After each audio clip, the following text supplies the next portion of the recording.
Je vous invite tous à prendre votre Bible dans le livre d'Apocalypse au chapitre 17.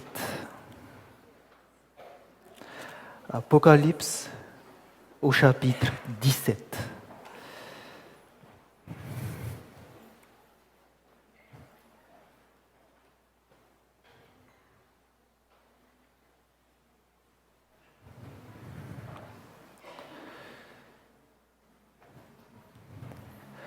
Nous allons lire du verset 1 au verset 6 et nous ferons comme ce matin, où je lirai le verset 1, vous lirez le verset 2, ainsi de suite.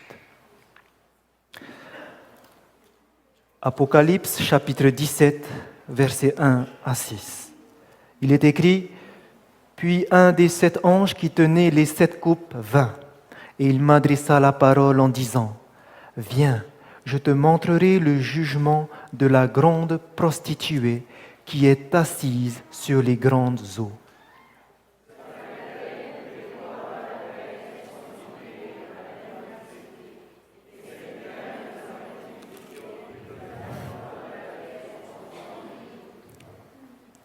Et il me transporta en esprit dans un désert. Et je vis une femme assise sur une bête écarlate, pleine de noms de blasphème, ayant 7 têtes et 10 cornes.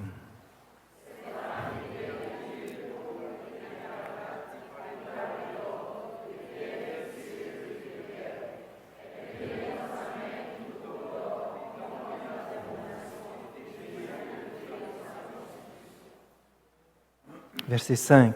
Sur son front était écrit un nom, un mystère: Babylone la grande, la mère des impudiques et des abominations de la terre.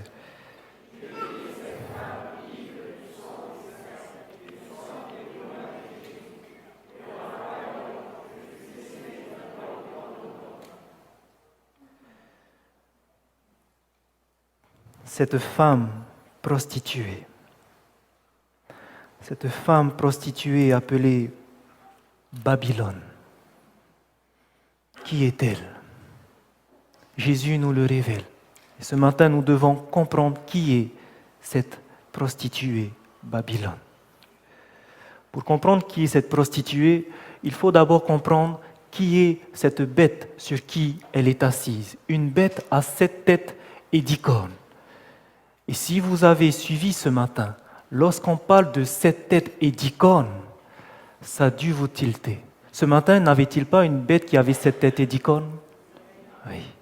Et si vous étudiez aussi la prophétie dans Apocalypse chapitre 12, vous allez voir aussi une bête à 7 têtes et 10 cornes. Nous allons voir qui est cette bête. La première application. Apocalypse chapitre 12.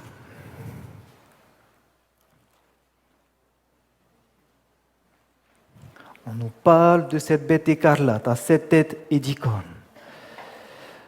Une bête de couleur rouge à 7 têtes et 10 cornes. Et regardez ce que nous voyons dans Apocalypse chapitre 12, verset 3. Il est écrit: « Un autre signe parut encore dans le ciel.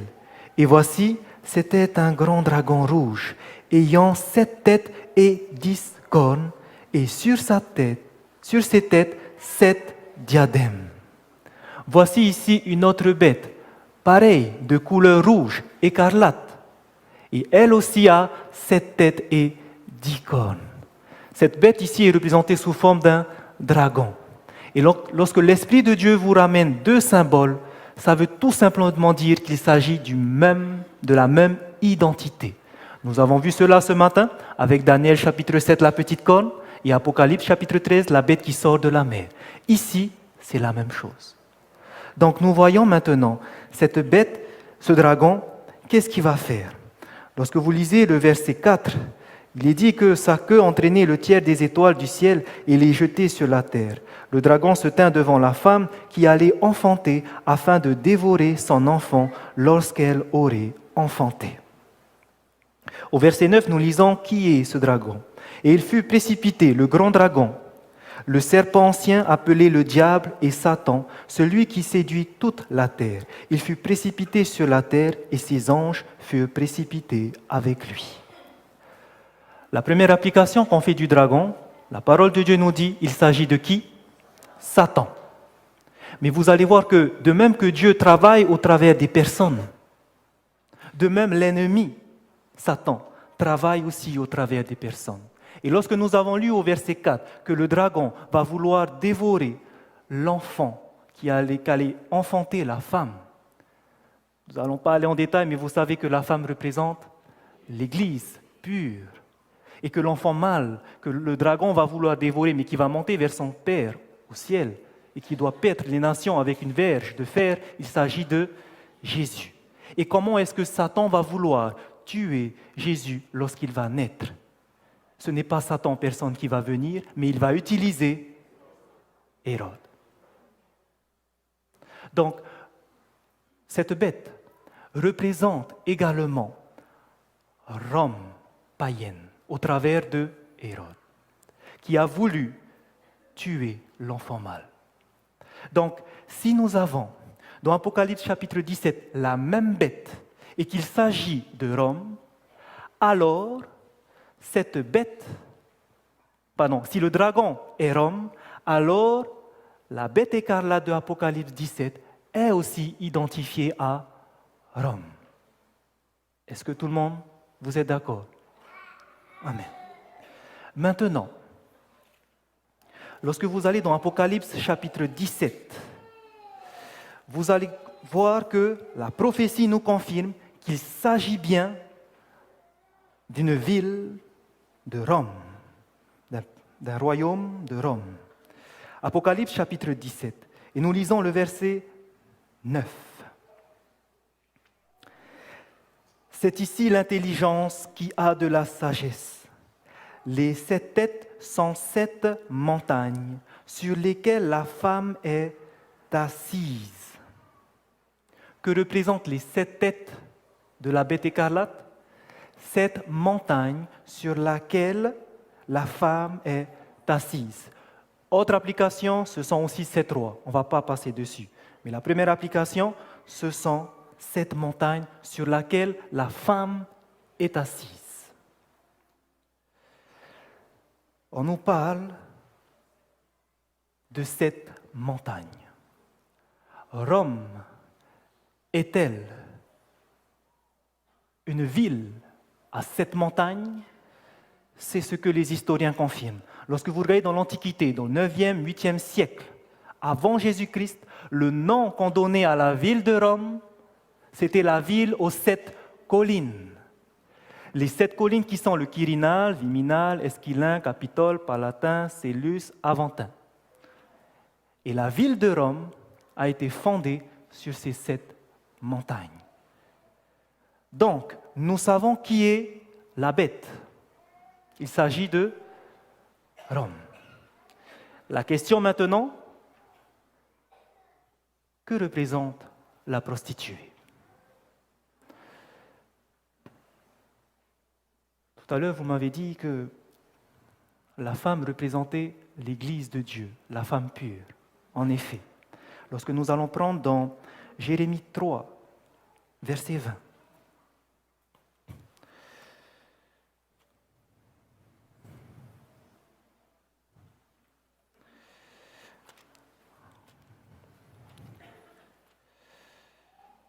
Jérémie 3, verset 20.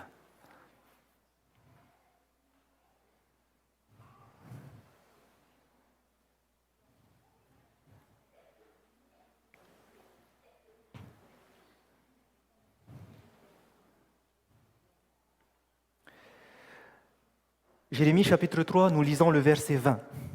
Voici ce qui est écrit. Mais comme une femme est infidèle à son amant, ainsi vous m'avez été infidèles, maison d'Israël. Comment est-ce que Dieu voit Israël? Dieu voit Israël comme une femme. Lorsque cette femme est fidèle à Dieu, son mari, c'est une femme fidèle, c'est cette Vierge pure.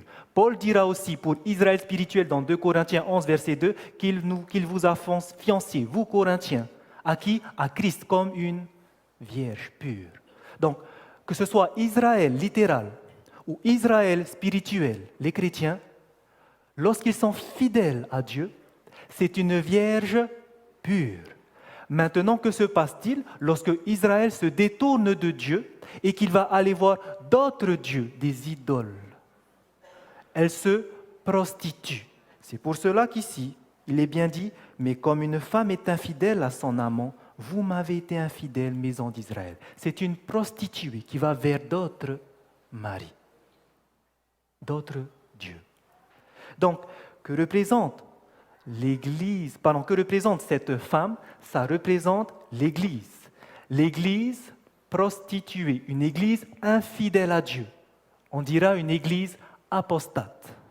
C'est comme ça que l'Esprit de Dieu nous montre ce symbole. Maintenant, la question qui nous reste à répondre. Qui est la bête? Rappelez-moi. Rome. Il nous suffit de rechercher une Église qui s'est détournée de Dieu et qui est assise où? Sur les 7 collines. Quelle ville? Rome. L'histoire nous dit qu'il n'y a qu'une seule église qui est assise à Rome, et une église prostituée. Prostituée pourquoi? Nous le verrons tout à l'heure. Et cette église, c'est l'église romaine. Son siège se trouve où? À Rome, au Vatican. Voici comment Dieu va nous confirmer que cette prostituée est bien cette église romaine. Lorsque vous prenez dans Apocalypse chapitre 17, Apocalypse chapitre 17, regardez comment on va la décrire, cette femme prostituée. Et vous voyez que Dieu, lorsqu'il va utiliser un symbole, ce n'est pas pour rien. Apocalypse chapitre 17, et nous lisons le verset 4.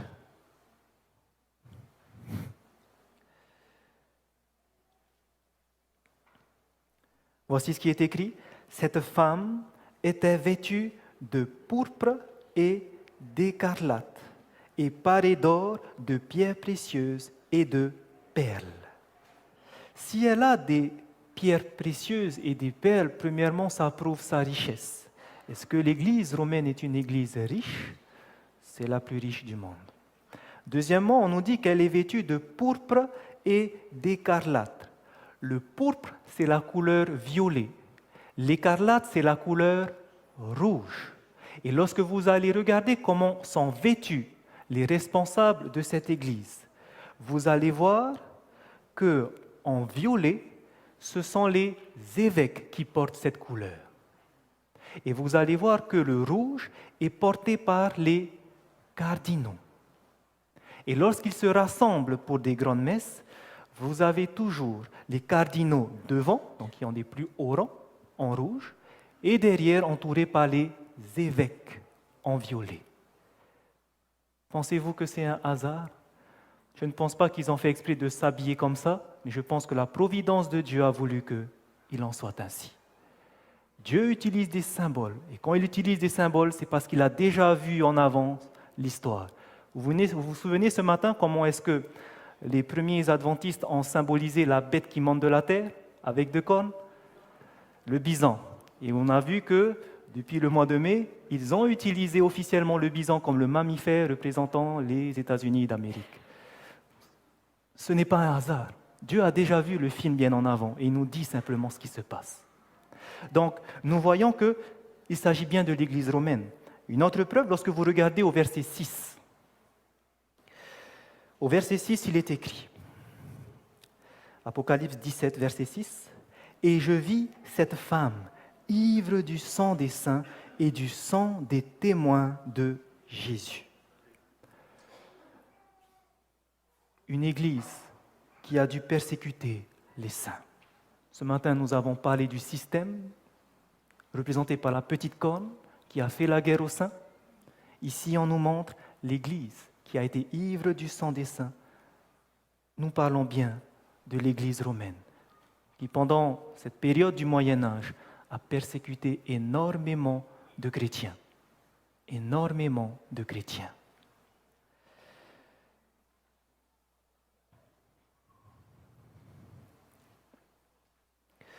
Maintenant, on nous dit que c'est une prostituée. Lorsque vous regardez le verset 4, regardez ce que la prostituée a dans sa main.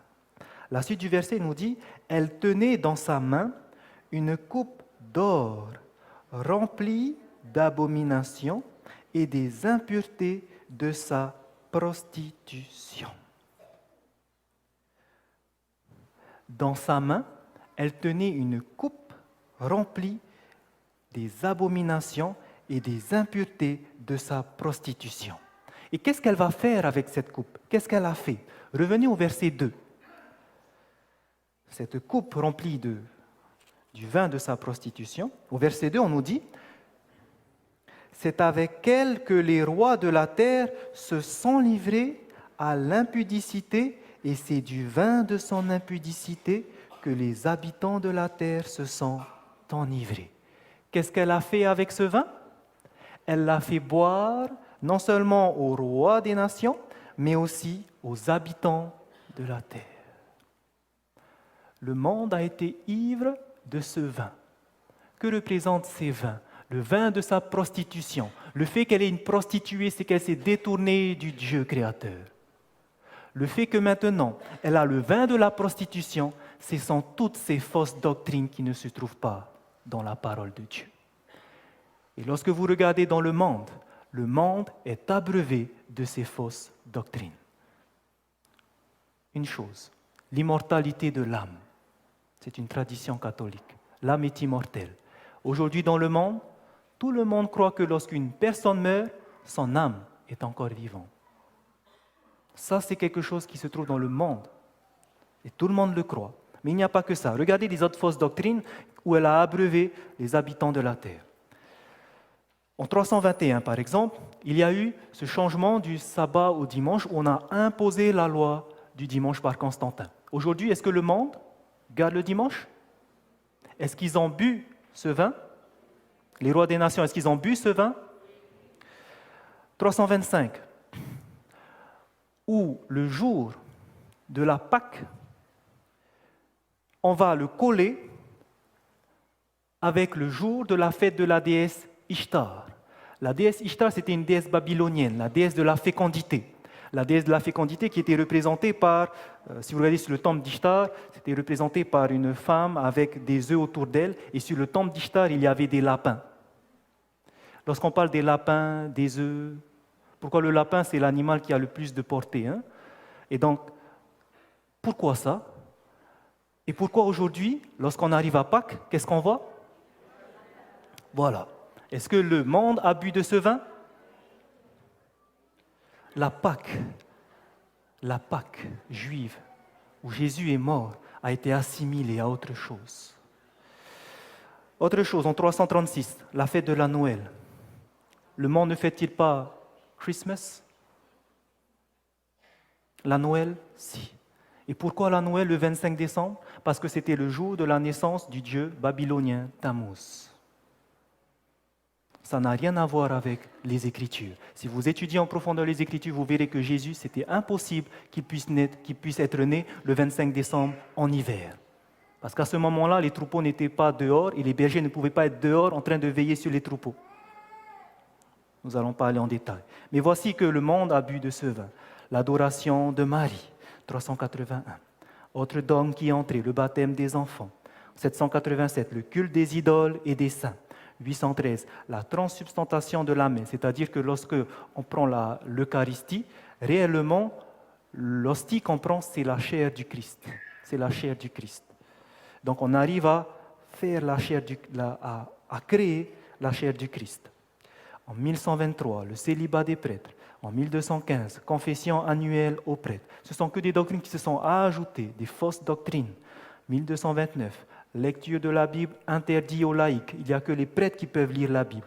1229, le purgatoire devient un dogme. Lorsqu'une personne meurt, son âme, si elle a fait de bonnes actions, elle va directement au ciel. Si elle a été méchante, en enfer. Ou si elle s'est repentie, mais pas de tous ses péchés, elle va aller purger sa peine au purgatoire.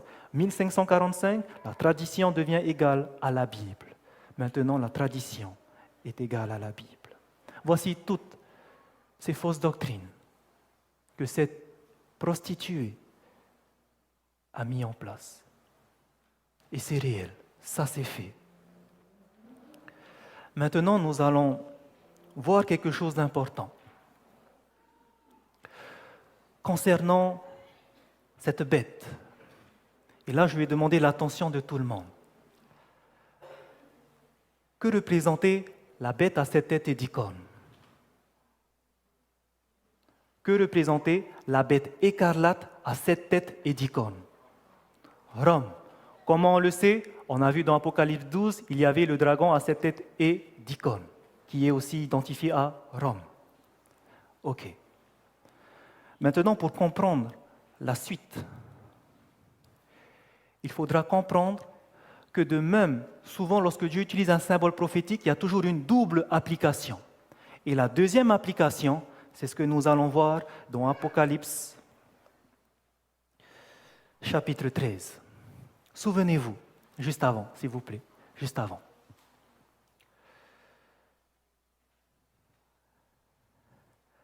Est-ce que,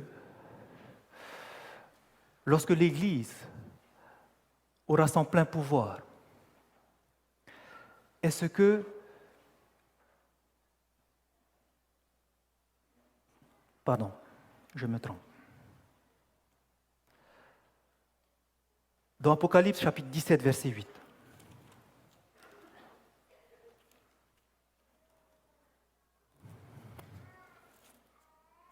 Regardez ce qui se passe pour cette prostituée.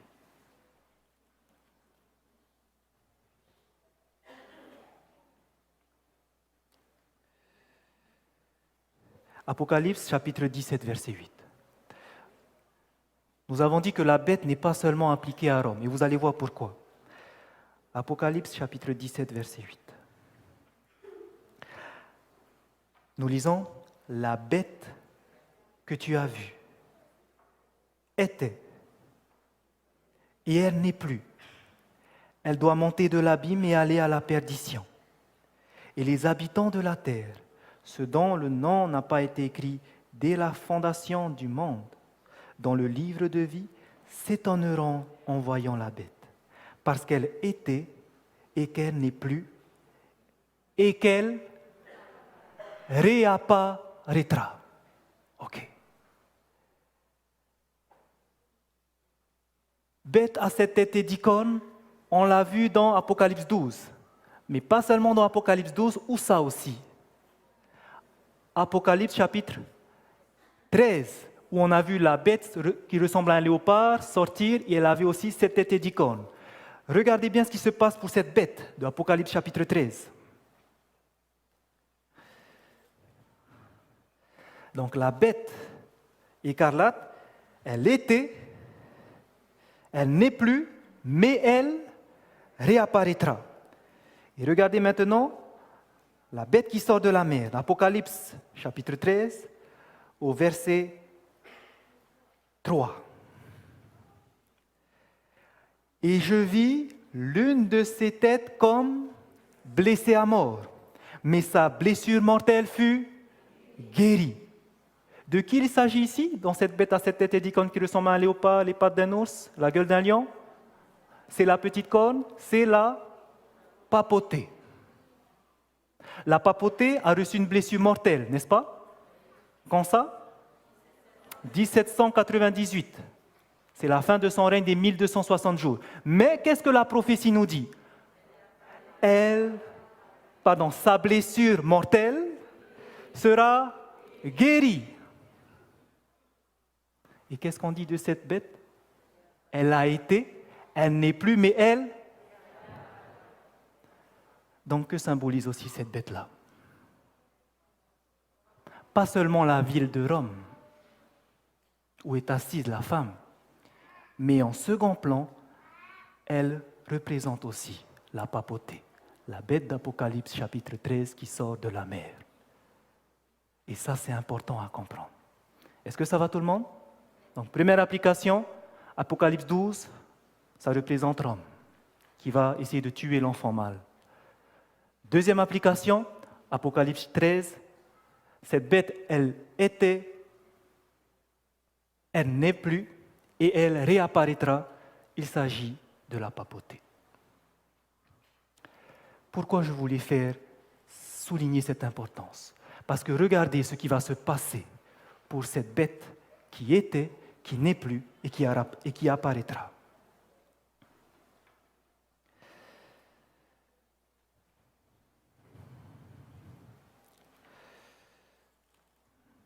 Juste avant, nous allons juste lire pour confirmer. Dans Apocalypse chapitre 17. Pour confirmer qu'il s'agit bien de la même bête. Dans Apocalypse 13, la papauté. Regardez dans Apocalypse chapitre 17, le verset 3. Apocalypse 17, verset 3. Et il me transporta en esprit dans un désert.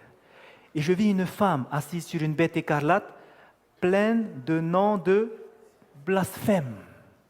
Cette bête écarlate avec plein de noms de blasphème. Regardez maintenant dans Apocalypse 13, la bête qui s'identifie à elle. Apocalypse chapitre 13, au verset 1. Puis je vis monter de la mer une bête qui avait 10 cornes et 7 têtes. Et sur ses cornes 10 diadèmes, et sur ses têtes des noms de blasphème. Il s'agit de la même bête, la papauté. Maintenant, regardez, pourquoi c'est important de comprendre que c'est la papauté. Parce que lorsque vous venez dans Apocalypse 17, il va se passer quelque chose que nous devons être au courant. Et nous aurons fondé notre première base. Apocalypse chapitre 17, verset 12.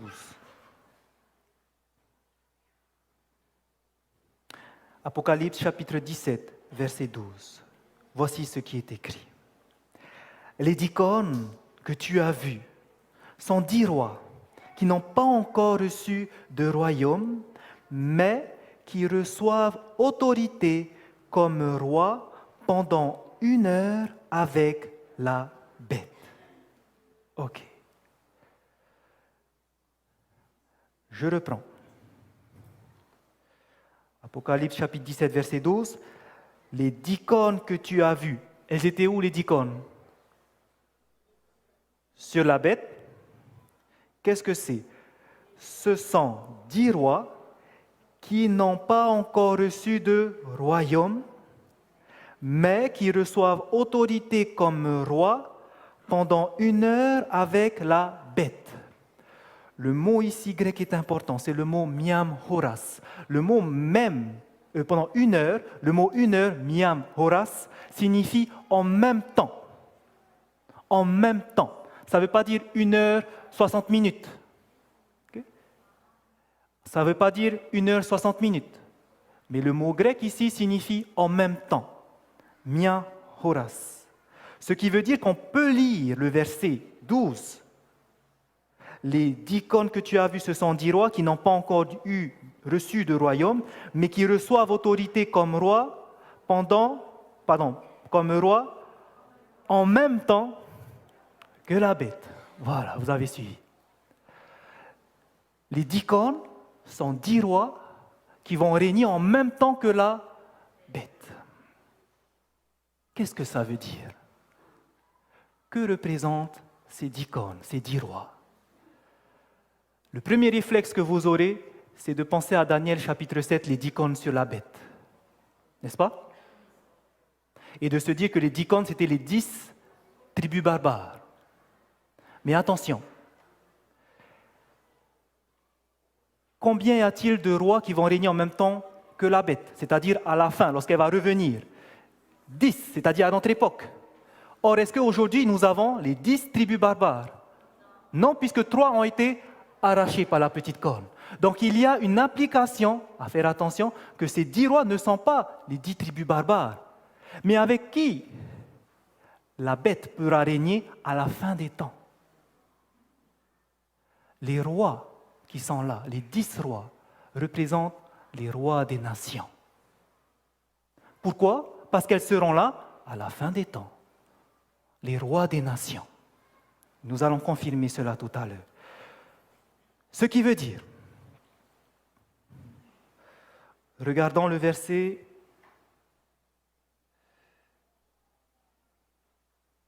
13 maintenant. Ok. Donc nous répétons, nous avons vu au verset 12 que les rois vont donner leur autorité à la bête, ils reçoivent autorité comme roi et ils vont régner avec la bête. Et regardez ce qui se passe au verset 13.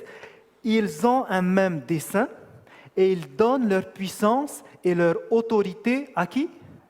À la bête. Que représente la bête? La papauté. Donc à la fin, il y aurait les rois des nations qui vont faire quoi? Qu'ils vont donner leur autorité et leur puissance à qui? Elles vont donner leur autorité, verset 13, à qui? À la bête, à la papauté. Retenez bien cette dernière phrase, parce que c'est là que vous allez comprendre tout ce qui se passe autour de nous. Ce verset-là est très important. À la fin des temps, on voit l'Église, la femme. On voit en dessous le royaume, la papauté. Et les rois vont donner leur pouvoir à la papauté. Et la question que nous allons nous poser, c'est comment est-ce que ça va être possible? Comment est-ce que ça va être possible que les rois des nations, les rois de ce monde, les dirigeants de ce monde vont pouvoir donner leur puissance et leur autorité à la papauté? Comment est-ce que cela va être possible? Nous allons voir ça dans une deuxième partie. Cet après-midi, je ne vous ai pas dit en introduction, nous allons diviser ce sujet en 3 parties. Il faudra que vous ayez des bases solides et on va avancer petit à petit comme ça. La première base que nous avons fondée, c'est qu'il y aura cette bête, qui signifie la papauté, où les rois vont donner puissance à la bête. Et nous allons voir en deuxième partie comment ça va se faire.